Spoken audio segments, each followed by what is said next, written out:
Hey, welcome to the Week in Byte presented by the Wall Street Breakfast. I'm Daniel Snyder, and thanks for tuning in this week. Let's jump into some of the biggest news items before we get to our headliner joining us today. First up, it's been a huge week for earnings, which has amplified the market volatility. Here to tell us more is Kim Kahn, managing editor at Seeking Alpha, to break it down.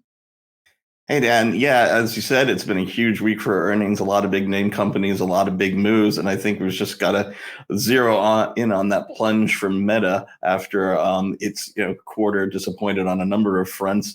I think, it's down 25%, a quarter of the value of a mega cap stock is unprecedented.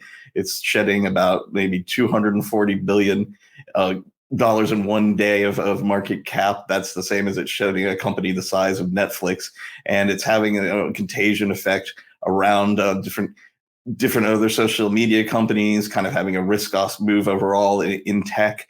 But we also have to look, at the other big companies reporting, and so like Alphabet, which did really well, great ad revenue numbers, and a strong ad business, and it's was rewarded by the street. So I think we're looking now at kind of where the stock market is looking at these high valuation stocks more on a valuation assessment. They're looking for execution, not just growth, and it'll be like more of a stock pickers market for these companies going forward.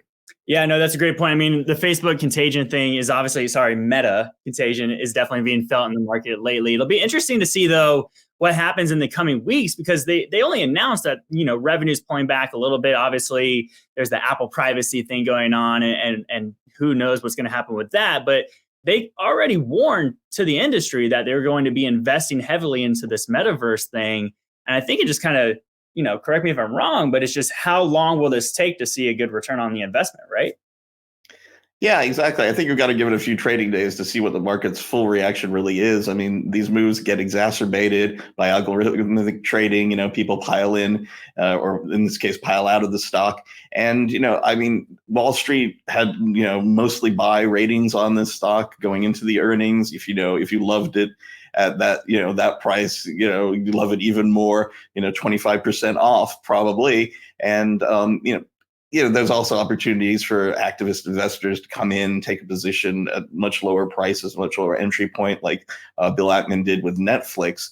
I mean, unless people really think that this is kind of an inflection point where, Facebook is kind of over and it's being dwarfed by TikTok, and this, the tectonic plates are shifting, then, it's going to get some more chances, and it's going to, and as you said, they did give us a fair warning that they'd be doing more investment for their metaverse product. Yeah, no, that's a great point. It'll be interesting to see if Zuckerberg or any activist investor, like you mentioned, comes in and starts buying up stock, exactly like the co-CEO of Netflix did as well. I mean, so we'll see what happens. But thanks for bringing us that, Kim. Why don't you stick around for us? We'll get back to you here in a little bit at the end of the show. All right? Will do. All right, thanks. Next, many are still trying to size up the Fed's monetary policy for 2022 as the market heads into February. What we know so far is that the central bank will begin hiking rates in March, assuming that the conditions are appropriate for doing so. But it's anyone's guess how aggressive the FOMC will be after that. There's also debate over when the Fed will start reducing its balance sheet, though it made clear at its last meeting that pandemic-era bond buying will come to an end next month. Interest rate estimates on Wall Street now range from 3 rate increases this year all the way to 7, with the federal funds rate projected to end the year in a range of 1.25% to 2%. At this moment, the breakdown is the following. Barclays is expecting 3 hikes. Morgan Stanley expects 4. Goldman Sachs is at 5. BNP holds 6. And Bank of America at the top end with 7 hikes expected this year. All right, now switching gears to the supply chain. Many investors have been keeping an eye on China's manufacturing numbers in recent months as an important gauge of what to expect along the global supply chain. A weaker figure can suggest that problems will continue to persist, while a stronger number may signal the opposite. On top of the recent headlines, a severe zero COVID policy is still being implemented in the country. The private Caixin Manufacturing Purchasing Managers Index, which focuses on smaller export firms, contracted for the second time in 3 months. in January, falling to 49.1 from 50.9 and close to its lowest point since the start of the pandemic. A separate PMI figure from the official National Bureau of Statistics was slightly less troubling, but still fell to 50.1 in January from 50.3 a month earlier. That's just above the 50-point threshold that indicates an expansion rather than a contraction. And that's definitely something investors want to continue to watch to see when we might get a relief on supply chain issues and, in tandem, inflation. I'd like to go ahead and bring in Jay Mintzmeyer from Value Investors Edge, a Seeking Alpha marketplace service, here to continue this discussion of the supply chain issues. Now, Jay, in addition to the news we just went through, we're hearing different reports from different companies saying the supply chain is getting better, while others are still saying we're not out of the weeds yet. So can you tell us what you're seeing from the data you watch in regards to what's going on? Yeah, thanks, Daniel. And I was listening earlier, you hit a lot of the great high notes about what's going on in the macro environment. So that's a really good segue here. Look, it kind of depends. It's sad to say, but the status of the supply chain has kind of gotten political over the last few months. And politicians are kind of talking their own book, as it were. You know, I think you see a lot of conservative politicians maybe overhyping and overplaying some of the difficulties. I think you see maybe some administration officials trying to downplay the seriousness of the supply chain issues, trying to be maybe a little too optimistic, a little too rosy-eyed. I think that's normal, for politicians to do that, but it's not normal for them to be debating or quibbling over something like the supply chain, right? It's usually different political issues and things like that. Also, different companies are sort of talking their own book. You know, if you're talking to a retail company or maybe a bank like JP Morgan last summer, they're going to be talking their book, right? Banks want to paint a rosy picture for the economy. Retailers want to say that the supply chain issues are going to go away. You talk to the shipping companies, they're going to tell you that the situation's here to stay. So long, winded intro and answer there, but I guess the point is it's all over the map and it's kind of a Rorschach test, the way you look at the data. One of the things I look at the most is the congestion off of LA and Long Beach, and that's basically near all-time record highs. In just a couple of weeks ago, it printed an all-time record high, even as politicians for months had been saying it was recovering. So from my book and my angle, keep in mind I'm a shipping investor, so a lot of my investments are into these shipping stocks, but it looks like 2022 is going to be very, very difficult. Yeah, and last time we spoke, you mentioned that the Lunar New Year, which we just entered, and the upcoming Olympics, which are on deck, might create continued pressure on supplies coming from China and that region. Is this still your concern? Yeah, I mean, it's something we see every year, seasonality. In fact, right now, we're recording this on February 3rd. We would expect, congestion to be rapidly coming down. We would expect shipping rates to be crashing. Maybe not precipitously, but we'd expect them to be down 30, 40, 50% from the levels we saw last fall. And, that's just not the case. In fact, shipping rates are actually up about 5 to 10% between November and early February. That's just totally unprecedented, something we would not expect to see. So my concern, as I guess a U.S. citizen, right, because I don't want things to get worse, my concern is that if these shipyards cannot clear the congestion during the all-time seasonal lulls, post-holiday lull, then what are they going to do this summer when we start ramping back up for the next holiday season? We could really be in trouble, and that actually concerns me. As a shipping investor, right? I mean, we like to see higher rates, we like to see higher dollar signs, but at the same time, we don't want too much carnage, right? We want things to flow and we want things to improve, and I'm really concerned that the fact that the congestion is not improving in February. I mean, if LA and Long Beach cannot figure the situation out in the next 60 days, we're in some deep trouble next fall. And one quick note I just want to make, I don't know if we have time to get into it too much, but there's a major labor union negotiation with the ILWU, which kicks in June. Their old contract extension runs out in June. And the labor union is sitting in a strong point because of so much focus politically on the supply chain and economically. If that labor union contract doesn't get negotiated smoothly, and when's the last time, right, a labor union contract negotiation was smooth? If that doesn't happen ahead of schedule, we're in deep trouble.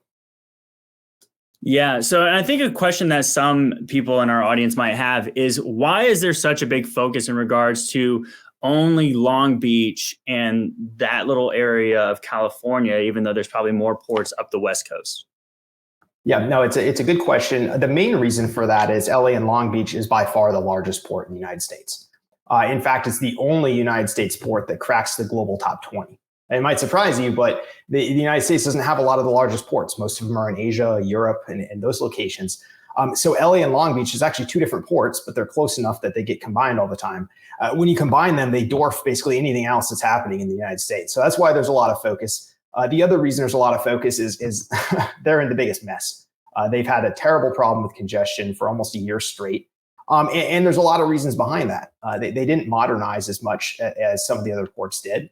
It's also a more congested area. It's in an urban environment. Land is very expensive. Land is very limited. So they're unable to spread out and have storing yards and transloading facilities and things like that. Some of the other ports, like on the East Coast, like Savannah, have done a lot better. Savannah, Nashville, some of those other ports, or not Nashville, just Savannah and Charleston, sorry. They've done a lot better. They've also spent a lot more money. They've also embraced automation. But even with all that, there's also congestion on the East Coast. It's just not quite so obscene as we see in LA and Long Beach. Yeah, I got you. That makes a lot of sense. Now, also, if I can ask you real quick, in regards to, oil tankers, because I think that is kind of a similar industry. Oil's going up. I think it hit $90 a barrel this week. Is that affecting this cargo ship and phenomenon of what's going on with boats and transporting goods and commodities as well? So oil tankers rely on totally different ports and different locations. And oil tankers have been a very difficult area for the last couple of years because you had OPEC, which restrained their capacity, their export capacity after COVID hit. And at the same time, you had a global demand crush. So you have demand going down, you have the supply push of oil going down. Tankers have been a brutal space. I mean, it's been very difficult to be there as an investor or a trader. Oil tankers also, like I mentioned, they go to specific ports that deal in oil and oil products, petroleum products, and we're not seeing those levels of congestion. One little area where there is a little bit of overlap is at the Panama Canal. There's been increasing, it's getting worse, increasing congestion at the Panama Canal over the last couple of weeks. And that's an area where all ship types of everything, even cruise ships, sometimes go through the Panama Canal. If you exclude the Panama Canal, the congestion in tankers is not really that bad. Yeah, I got you. Makes sense. Okay, Jay, quick question for you, for everybody in our audience that's listening today. Do you have a big idea for the year? Is there a company that you're like, this is the one to keep eyes on?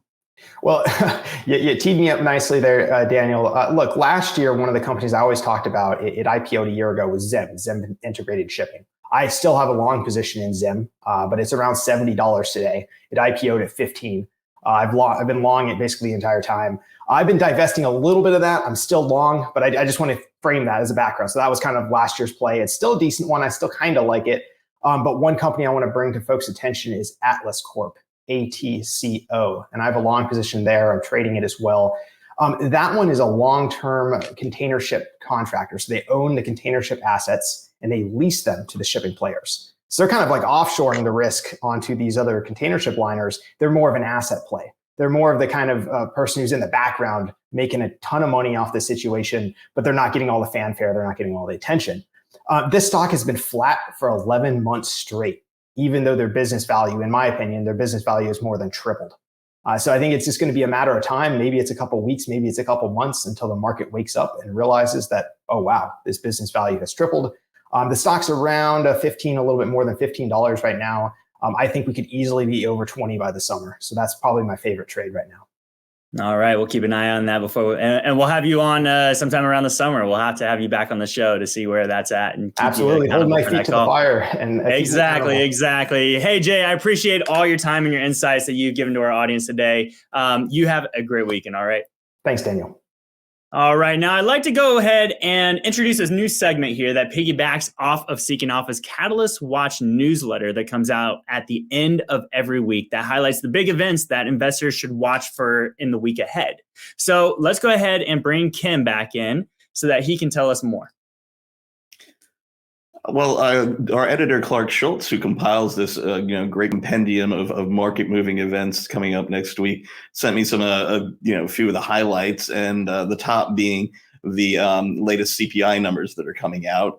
Everybody is focused on inflation, including the Fed, and on average, economists are looking for it to tick up again to about 7.3%. as a headline number, which is again obviously huge in terms of inflation. And also, this is a number that's very sensitive on the high end. So let's say a lot of economists just see that 7.3 or 7.2. If it gets to 7.5, 7.6, that's going to cause some jitters.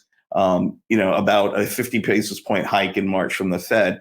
But, in contrast, if it even came in well under like 6.5%, you wouldn't see any concerns because the Fed everybody expects the Fed to just hike the quarter point no matter what, which they almost certainly will as the market's pricing in. Other events coming up, we've got Uber's earnings and also a full investor day. That stock's getting a lot more attention from Wall Street now that the economies across the world are opening up. People are going out of their houses more. People are traveling more, and it's getting some favorable commentary. And then I guess on the flip side, you've got earnings from Peloton, which is the ultimate stay-at-home play that's really struggling now. So it's down 25% year to date, and just can't buy a break with publicity of people having heart attacks on Pelotons and different shows. So we'll see exactly how they kind of what they try and guide with their forward-looking guidance. It's going to be tough. They're probably going to cut, but maybe they can placate investors and say, like, we've kind of bottomed here. And then we've also got Dutch Brothers, the recent IPO last September. Their lockup period expires, all as a kind of market-moving event when these IPO lockup periods end, and insiders can sell their shares and see how that impacts the stock. Yeah, definitely some big things. I know everybody's been talking about billions lately with the beginning of that and the Peloton bike. So we'll have to see what happens with that next week. Thanks for bringing that to us, Kim. You have a great weekend, all right? Thanks. But that's all for us this week. Everyone, have a great weekend.